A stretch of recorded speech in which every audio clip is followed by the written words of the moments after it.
Hello, every anal. We're doing a video on 10 things you probably didn't know, and this is my 4th time doing this. Okay.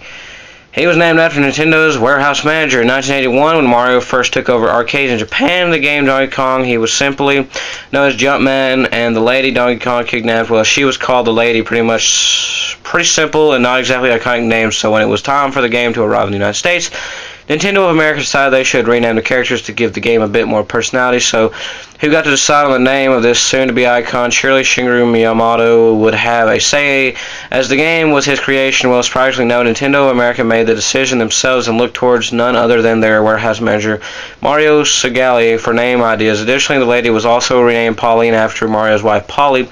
On that day, history was made. Not only was that warehouse manager the idea behind Mario's name, but when you think about it further, it was probably his name and its association to Italy that gave the generic Jumpman a nationality. How crazy would it have been if the manager's name was Fred? He would have had a completely different character jumping across the screen today. Anyway, that, my friends, is the story behind Mario's name. Again. I'm running out of breath. Okay. Mario's mustache is there for technical reasons. Oh, your turn. Do you like Mario's trademark mustache and snappy dress sense? You better freaking like it. This is a freaking 4th time we've read this. You've got the technical limitations of the 80s to thank. In an interview from a few years ago, Shigeru Miyamoto, Mario's creator, explained the reasons why Mario looks the way he does. Mind the plastic sounds. And it is all to do with the technical constraints of the time. Mario's mustache is there simply because a mustache showed up better on the screen than a mouth did. Perhaps if the technology had been better, Mario would have been clean-shaven. I guess we'll never know. Mario's trademark outfit is also a result of the technology. First, the reason he wears overalls is not because he's a plumber, but because Miyamoto wanted to show the character's arms moving up and down with each jump, and that was hard to do when the character's sleeves were the same color as his shirt. And so he was given overalls. Mario wears white gloves because they stood out against different colored backgrounds more than hands did. And that's also the reason he wears a brightly colored hat as opposed to having his hair out all the time. What this really shows is how creative designers can thrive under strict limitations. Mario's relatively simple costume oozes character and personality and is iconic in the industry today. Yes, and you can lose your hat in different games. You slowly lose health. Yeah. When you don't have the hat on. And it's in this game right here. The one that was shown on the top, but it was for the Wii. Alright, the Mario with the iron fist, because people are retarded and think he hits his head on crap, but he actually punches it. Idiots. Okay. There are a lot of jokes out on the World Wide Web about the way Mario smashes bricks with his head, but not many people realize that this joke is actually painfully inaccurate. And wait just a second. Continue. The truth is, Mario doesn't break bricks with his head, but instead with his fists. While admittedly he does cut a bit fine sometimes on space, Mario has always been breaking the bricks with his fists. So, I mean, come on, guys. Do you really think a game about a plumber finding waiting mushrooms so he can save a princess from a spiky breathing turtle would be enough to ignore the fact that breaking bricks with your head is seriously harmful? Yes, I do see that, but also, to say this much, he's not a turtle. Okay, he's a dragon, not a fire-breathing turtle. It has been proven he is a dragon. He was based on a turtle, but he is literally a dragon, not a turtle. Okay, so don't be foolish. However, it has to be said, breaking bricks with your fist probably isn't much better for you. When you think about the number of bricks that Mario goes through in an average level, it leads me to the conclusion that his knuckles are probably broken beyond repair, slowly turning to dust. Nasty. Yay, we finally get to make it past this one. We're going ahead of schedule like normally. Wonder what's next. Kamek was almost a Carter. What? Kamek was in the original Yoshi's Island. Oh, he almost was a Mario Kart character. He was in both Yoshi Island games. He's the magic wizard guy, okay? Oh, yeah, I don't know. The magic Koopa. Okay, back in the mid-90s, Mario Kart was still in its infancy, and Nintendo gamers were eagerly awaiting the second game in the series, Mario Kart 64. What they won't know until much later is the last-minute cut that was made into the game. Kamek, the Koopa wizard who first appeared in 1995's Yoshi's Island, was going to be showing off his karting skills in the much-anticipated racer, until Nintendo made the decision to kick him out of the game, that is, in exchange for Donkey Kong. To be fair, it was a logical decision. Donkey Kong was and still is a more well-known character. But one thing I don't understand is why Kamek hasn't been featured in a Mario Kart game since. Mario Kart Wii had Baby Daisy in it, a character I'm sure no one was too excited to play as. I'm sure Nintendo could have squeezed Kamek in that roster somewhere. That is true. And they also had him in both the first and second freaking Yoshi's Island. Second was on the DS, first was on the Super Nintendo thing. He was editing photos long before Instagram existed. That sounds fun. One of the most exciting experiences to come out of the last few years has been taking photos of your food before sharing it with your friends on Instagram, Facebook, Twitter, etc. What you probably didn't know was that Mario was in the photo editing business long before any of today's big names.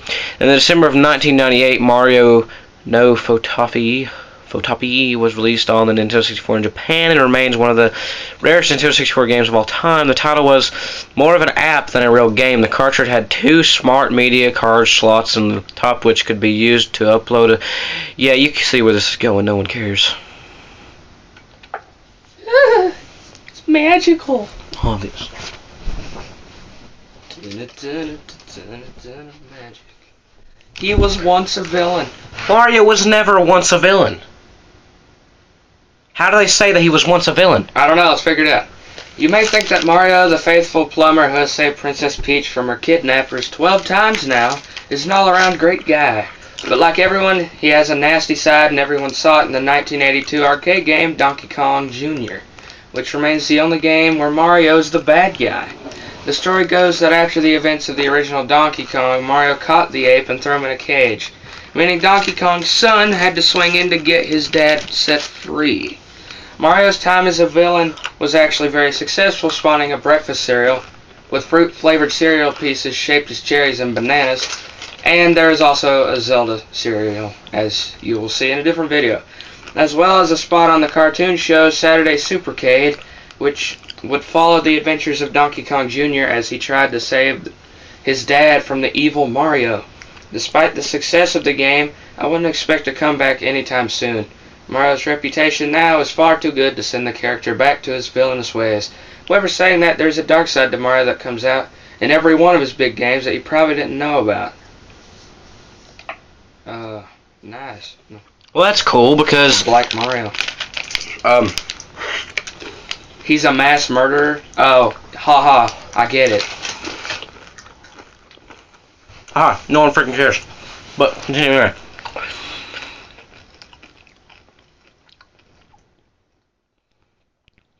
I wouldn't care if he was a villain in the game. He'd be a really hard villain to defeat. Heck yeah. You read that right. You read that right. The most recognizable children's video game character is a mass murderer. Let me explain. In 1985, when Super Mario Bros. Were released on the NES and catapulted Mario to fame and fortune, there was one simple little fact mentioned in the instruction manual that makes the whole game. In all the Mario games released since, a whole lot more sinister. In the game description part of the manual, a short backstory was given so people would understand the setting of the game and explained how the evil Koopas invaded the kingdom, turning peaceful mushroom people into bricks. Yes, bricks. The same bricks that Mario smashes to pieces in every one of his games. If the body count wasn't high enough, then maybe you should factor in the amount of Goombas and Koopas he slaughters in every game. Clearly, Mario still has some issues. Wow, so every brick you hit are actually... Toads? Yeah. That is so awesome. Mario, you are still my favorite. Yep. Link's up there, though.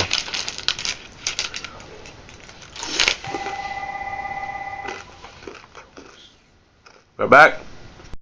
Continue. Okay. We're back now. Checkers got Mario, or helped Mario find his voice. It's a widely accepted fact that shy people can often open up once they find a hobby they're really passionate about. For Mario, this hobby was checkers. Well, it was checkers, go fish, dominoes, yacht, and backgammon to be specific. Many people think that one of the reasons why Super Mario 64 was such a groundbreaking game was because it was the first game in which Mario was voiced by Charles Martinet, who still voices the character today. I probably said his last name wrong, but this isn't true. The first game Martinet voiced Mario in was the classic Mario's Game Gallery.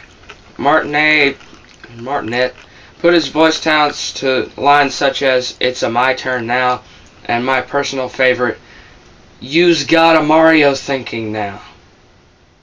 To be honest, it's not surprising this game is forgotten by many. Obviously. It's just magical. Pretty I cool, probably actually. said his name wrong. Or his last name. Yeah. He once wore a blue hat and red overalls, probably because it was... Okay, I never knew about this, but... I did. He didn't. I know. That's right. You can't get anything past Super Mario just before he made it. Big Time Mario experimented with his style slightly in the original arcade game Mario Bros. The iconic character sported a blue cap with the rest of his costume staying unchanged. And also worth noting that in the arcade game Donkey Kong and Donkey Kong Jr., as well as the box art of the NES game Super Mario Bros. And Super Mario Bros. 2, Mario is seen wearing red overalls. Yeah. He finally made the change to those snazzy denim overalls that look extra cool in the box of the original Game Boy's 1989 Super Mario Land. It has proven to be quite a long-term decision as well, with the character sticking with the look for the past 24 years, only changing when he fancies becoming a doctor. But Dr. Mario's not the best game ever. I know. He rode a motorbike long before Mario Kart Wii. Let's wait for a picture. Or not. Back at E3 2007, when Mario Kart Wii was announced to feature bikes, many fans were worried that the change would weaken the game as a whole. As we all know, the game came out just fine, but we were fools to be worried in the first place, as it is not as if that game was Mario's first experience with a motorcycle. Maybe you're forgetting the 1997 SNES game, Excite Bike, Bun Bun Mario Battle Stadium. Nice. The game was distributed across the SNES's download service Satellaview, and was a remake of the NES game Excite Bike, with the main difference being all the human bikers have been replaced with Mario characters. Mario, Luigi, Toad, Wario, and Yoshi were all featured in the game, with red and green Koopa Troopas thrown in as non-playable characters. The game only ever saw release in Japan, but holds the title of first Mario game in which the character rode a motorbike.